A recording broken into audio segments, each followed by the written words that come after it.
So I'm going to pause because I just saw a question pop in.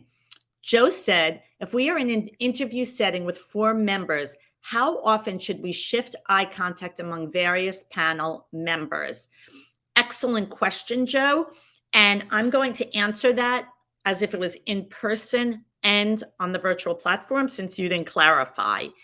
If you are in person, you want to finish a thought looking at one individual. I love demonstrating this in live events. When I just last week spoke to a group of female CFOs in New York City, and I love connecting with my eyes to as many people as I can in that time period. So finish a thought. You certainly don't want to be fleeting because that won't develop that trust and that connection. So you want to look at the individual, finish that sentence, and then look at somebody else. Or if it's only one question that was asked, you want to look at the individual that asked the question, start the sentence, and then look to the others, because you always want to be inclusive. I know you've noticed, because we all have, when one person asks a question, everybody answers to just that person, but there are 3 other people in the room or 4 other people in the room. You do want to make sure that you include them with your eye contact in your answer. So if it's a one word answer or just a brief sentence, look at the individual and then possibly look at the others.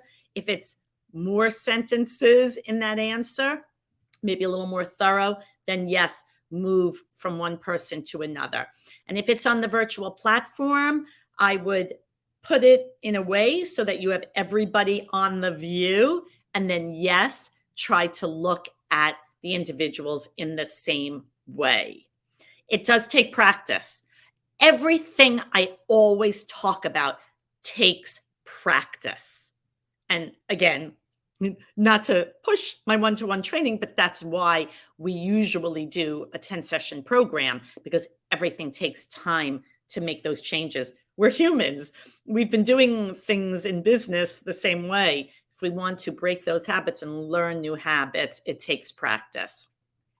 Mondesir, and I hope I'm pronouncing your name correctly, you said, can you stay actively in watching people in their eyes when they're speaking anything? Can you stay actively in watching in their eyes? I'm not sure what you're asking there, but if it's, can you stay connected to them while they're asking their question or they're speaking? Yes, of course. You definitely want to keep your eye contact on the individual, especially if it's as small as the 4 people Joe just asked, or if it's a small group. You definitely want to connect with your eyes. Always focus on the speaker.